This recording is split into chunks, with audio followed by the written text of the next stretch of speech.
Alrighty, so I went over, this is Mr. Briggs again, by the way.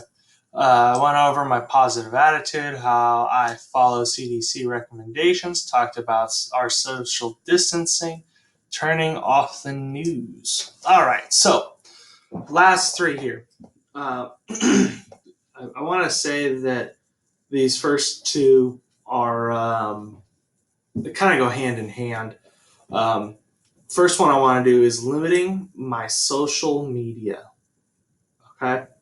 This one, I will admit, has been tough even for me. I do enjoy scrolling through Instagram, looking at all the different COVID-19 memes and just all the other memes out there, reading through people's stories and stuff. But a lot of people are panicking, creating hype, and blowing things up out of proportion. Not helping, not healthy, as well as you get a lot of false information that way. Um, whether that's, oh, we're all going back to school. Well, are we really? Well, we're not going back to school till the end of the school year. Says who? Keep yourself off social media. Screen time is not healthy for anybody, especially teens. Not to mention, you're going to be slouched or hunchbacked watching, scrolling through your phones. You get some arthritis or something. I don't know. But not healthy. Limit your time on social media. I understand you got to check your Snapchat from time to time, but time to time is not every 3 seconds. I've seen y'all in your classrooms. I see y'all as you walk by my office. Give it a break.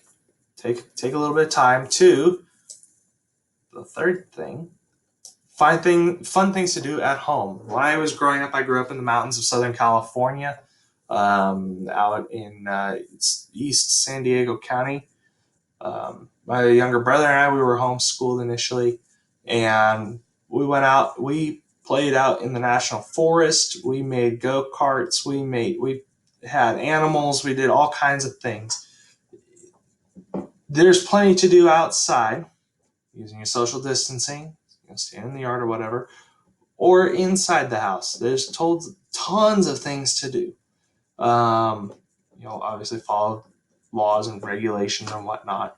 But there's tons of interesting things to do. You can read a book. There are some great books out there. One book I highly recommend is Boys Are Great Who Became Men of Honor by Archer Wallace. You can find it on Amazon. I forgot who it was by there for a minute. There's a whole series of those books. There's books. You can... I'm now drawing a blank. Oh, here's one I would recommend. Try cooking. Learn some cooking skills. There are all kinds of interesting recipes out there, all kinds of cool and interesting stuff. I've found some amazing stuff on recipes on Facebook, or just Googling a recipe and going, well, I got this at home, I got that at home. Let's see what I can make. It's fantastic. All right, the final thing, and I'll wrap this up, is my kindness and grace. All right, so you can control your kindness and your grace, which is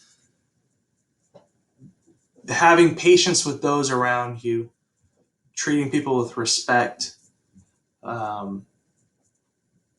essentially being nice and cutting slack where slack is due, or even where it's not due.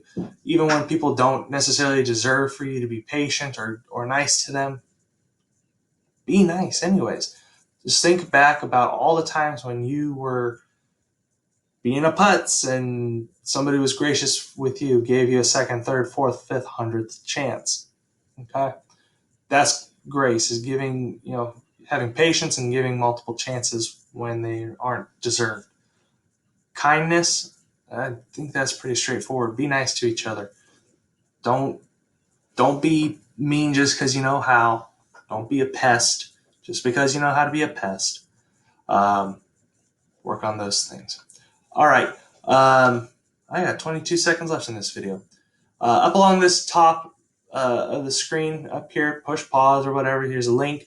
I'll try to copy and paste it into the description of the video. Some additional resources for people. All right, have a good one, y'all.